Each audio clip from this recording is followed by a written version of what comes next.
đau tiệt hồi bộc mài bông ồn bà mình đài mà na bà chào xiêm bà vì hiền đọt nạn này bộc mài bông ồn bàn khơiในក្នុងរូបភាពនេះហើយនេះគឺជារូបភាពដែលប្រជាពលរដ្ឋដែលបាទស្ថិតនៅក្នុងបាទថ្មដាតែគាត់បានបង្ហោះនេះគឺជារូបភាពចេញពីកាមេរ៉ាសវត្ថិភាពរបស់ផ្ទះប្រជាពលរដ្ឋខ្មែរយើងដែលនៅខាងថ្មដាបងប្អូនគាត់បានឆែកមើលកាមេរ៉ាសវត្ថិភាពនៅក្នុងផ្ទះរបស់គាត់ដោយឃើញថាពួកចៅឆ្លៀនពៀនបាទទឹកដីរបស់គេគឺចៅសៀមនេះហើយពុកម៉ែបងប្អូនវាមិនដែលមកណាហ៊ានដល់ថ្នាក់នេះហ៊ានយកកំភ្លើងមកបាទតាមរោគមនុស្សនៅក្នុងបាទផ្ទះរបស់ប្រជាពលរដ្ឋរបស់ខ្មែរយើងនៅខាងថ្មដា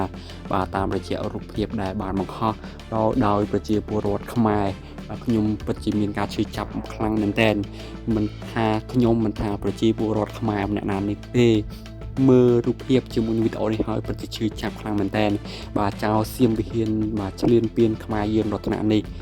ប្រដាប់ដោយអាវុធជាមួយយុទ្ធក្រោះបងប្អូនមិនមកទាំងបាទកំភ្លើងឬក៏បាទតបអីធម្មតាទេមកទាំងយុទ្ធក្រោះទៀតបាទហ៊ានយករថក្រោះបាទចូលមកលើទឹកដីខ្មែរយើងមកក្នុងភូមិរបស់ប្រទេសខ្មែរយើងបាទនៅខាងថ្មដាបាទគឺមកដល់របងផ្ទះរបស់ប្រជាពលរដ្ឋតែម្ដងបាទតាមបាទរយៈកាមេរ៉ាសវត្ថិភាពមកនេះគឺ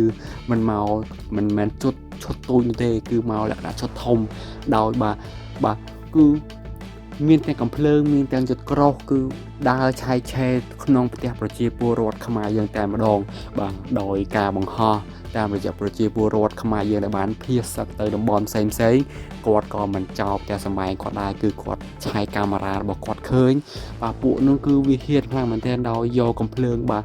តាមរោគប្រជាពលរដ្ឋខ្មែរឬក៏ប្រជាជនខ្មែរប្រជាជនស៊ីវិលយើងដែលតាមដល់នៅក្នុងផ្ទះតែម្ដងបាទមិនដែលតែមានទាហានណាទេមិនមែនថាខ្មែរឬក៏ទាហានខ្មែរយើងទៅនៅធ្វើលេខថានៅក្នុងផ្ទះទេគឺវាមិនមានអញ្ចឹងទេគឺសៀមនេះវាមករោប្រជាពលរដ្ឋខ្មែរប្រជាជនខ្មែរយើងតែម្ដងមកដល់នៅក្នុងផ្ទះតែម្ដងតាមរយៈរូបភាពឬក៏វីដេអូដែលប្រជាពលរដ្ឋនៅខាងថ្មដាបានផុសនេះគឺបងប្អូនឃើញហើយវាដើរកកកកាយនៅក្នុងផ្ទះតែម្ដងដោយបាទមានកំភ្លើងបាទភ្ជុងអីចឹងទៅបាទឃើញប្រជាពលរដ្ឋខ្មែរនៅក្នុងនោះបាទជាវាមិនទុកទេប៉ុន្តែបាទជាវាចាប់បើមិនចាប់ក៏វាបាញ់ដែរបងប្អូនខ្ញុំពិតជាមានបាទសេចក្តីឈឺចាប់ខ្លាំងមែនទែនដល់ឃើញមករូបភាពទាំងនេះនិយាយទៅប៉ុន្មានថ្ងៃវា10ថ្ងៃនេះគឺវាធ្វើទុកបុកម្នេញមកលើប្រជាពលរដ្ឋខ្មែរមែនទែនមិនថាទាំងតាហ៊ានបាទគឺបាញ់សម្លាប់គ្នាជារៀងរាល់ថ្ងៃបាទព្រំដែនក៏ក្តៅប្រជាពលរដ្ឋខ្មែរក៏មានការឈឺចាប់ខ្លាំងមែនទែនបងប្អូនតាហ៊ានមកនេះគឺមិនមកតិចទេបងប្អូនឃើញហើយមិនមកនេះតិចទេហើយវាគឺជាអំពើខុសច្បាប់ដែរបាទអន្តរជាតិគួរតែបាទពិនិត្យឡើងវិញថាខ្មែរយើងពិតជាត្រូវការសន្តិភាពណាស់បាទមិនចង់មានការបង្កើតសង្គ្រាមជាមួយប្រទេសអ្នកណាទេបាទមួយថ្ងៃកម្ពុជាសូមតែប្រសន្តិភាពទេសម្ដេចហ៊ុនសែនគឺបាទជាមួយនឹងសម្ដេចបវរថាប្តីហ៊ុនម៉ាណែតបាទមិនចង់មានសង្គ្រាមជាមួយនឹងប្រទេសណាទេសូមឲ្យតែប្រជាពលរដ្ឋខ្មែររស់នៅបានសុខតែប៉ុណ្ណោះប៉ុន្តែចៅឆ្លៀនពៀនចៅមកសៀតសៀមនេះវាធ្វើហួសជ្រុលមែនពុកម៉ែបងប្អូនបើតាមរយៈកាមេរ៉ាសវត្ថិភាពនេះគឺនៅថ្ងៃ20ខែ12នឹងតែម្ដងបងប្អូននៅម៉ោង 12:03 នាទីបាទថ្ងៃត្រង់តែម្ដងបងប្អូនឥឡូវនេះខ្ញុំធ្វើការផ្សាយចែកជូនបងប្អូនទស្សនាឲ្យដឹងថាចៅសៀមវាក៏ក្លឿនខ្លាំងមែនតើបងប្អូនខ្ញុំឈឺចាប់ណាស់ហើយបាទមិនដឹងថាម្ចាស់ផ្ទះដែលជន់ភៀសសឹកគាត់ភៀសសឹកចេញពីផ្ទះនេះមិនដឹងថាគាត់ទៅនៅក្នុងខេត្តណាទេបាទគាត់បានតែត្រឹមមើលតាមរយៈកាមេរ៉ាសវត្ថិភាពតែប៉ុណ្ណោះបាទគាត់មើលទៅផ្ទះគាត់គឺមើលតាមសវត្ថិភាពបាទកាមេរ៉ាសវត្ថិភាពតែប៉ុណ្ណោះគឺมันអាចចូលទៅបានទេបងប្អូនដឹងហើយថាវាយកទាំងយុទ្ធក្រោះយកទាំង S16 តម្លាក់ពីលើផងពីក្រោមផងបាទឥឡូវនេះវាយកយុទ្ធក្រោះមកដល់បាទលវងផ្ទះប្រជាពលរដ្ឋទៀតហើយមិនថាប៉ុណ្ណោះវាចែកកម្លាំងវានឹងបាទឆែផ្ទះប្រជាពលរដ្ឋនៅខាងបាទខាងថ្មដានទៀតបាទបងប្អូនពិតជាឈឺចាប់មែនទែនហើយការប្រយុទ្ធមិញហ្នឹងវាក៏បានមកប្រើ S16 បាទដើម្បីបាទតម្លាក់ដាច់ស្ពានបាទនៅខាងអូជីកយើងមួយដែរនៅខាងខេត្តបាទឧត្តរមានជ័យដែរប្រជាពលរដ្ឋធ្វើដំណើររាល់ថ្ងៃពីខេត្តឧត្តរមានជ័យទៅខេត្តសៀមរាបបាទការប្រយុទ្ធមិញម៉ោង11វាបានបាទគឺ ទម្លាក់នៅបាទក្របកំភ្លើងបាទក្របចេញពី S16 យន្តហោះអវកាសរបស់វានឹងបងប្អូនគ្នាតែឥឡូវក្នុងថ្ងៃនេះវេលាម៉ោង 12 ថ្ងៃត្រង់នេះបាទបងប្អូនឃើញនេះបងប្អូននេះផ្សាយនឹងបងប្អូន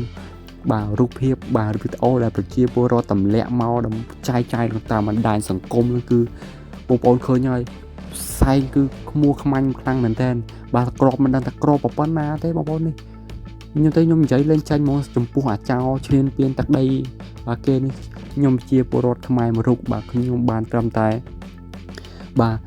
ឈឺចាប់តែប៉ុណ្ណោះនឹងរងចាំបាទសេចក្តីបាទប្រកាសរបស់រាជរដ្ឋាភិបាលថានឹងទៅថាធ្វើយ៉ាងម៉េចទៀតបាទទោះបីជាពេលនេះទោះបីជាអាមេរិកឬក៏ចិនមកបាទសូមឲ្យមានបទឈប់បាញ់រវាងកម្ពុជាជាមួយនឹងចៅសៀមក៏វាមិនឈប់ដែរឥឡូវវាថែមទាំងបាទចូលមកក្នុងបាទផ្ទះសម្បែងរបស់ប្រជាពលរដ្ឋខ្មែរថែមទៀតផងបងប្អូននេះបងប្អូនបាទយុទ្ធក្រោះបាទគឺមកដល់លបងបាទលបងផ្ទះប្រជាពលរដ្ឋយើងហើយនៅខាងថ្មដាបាទនៅក្នុងថ្ងៃទី20ខែធ្នូឆ្នាំ2025បាទគឺនៅម៉ោង 12 និងម៉ោង 1 ថ្ងៃត្រង់នេះតែម្ដងពុកម៉ែបងប្អូនយុទ្ធក្រោះមិនមកគឺក្នុងន័យល្អទេគឺមកហ្នឹងគឺមកកំតិចឈូសឆាយតែម្ដងបាទវាបាញ់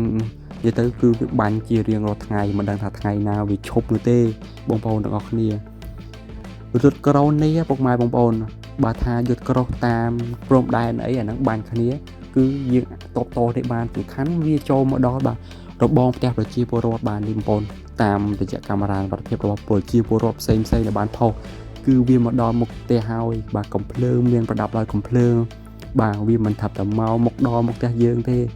គឺបាទវាថែមទាំងបើកកកកាយនៅផ្ទះយើងទៀតបាទតាមរូបភាពនេះគឺនៅម៉ោង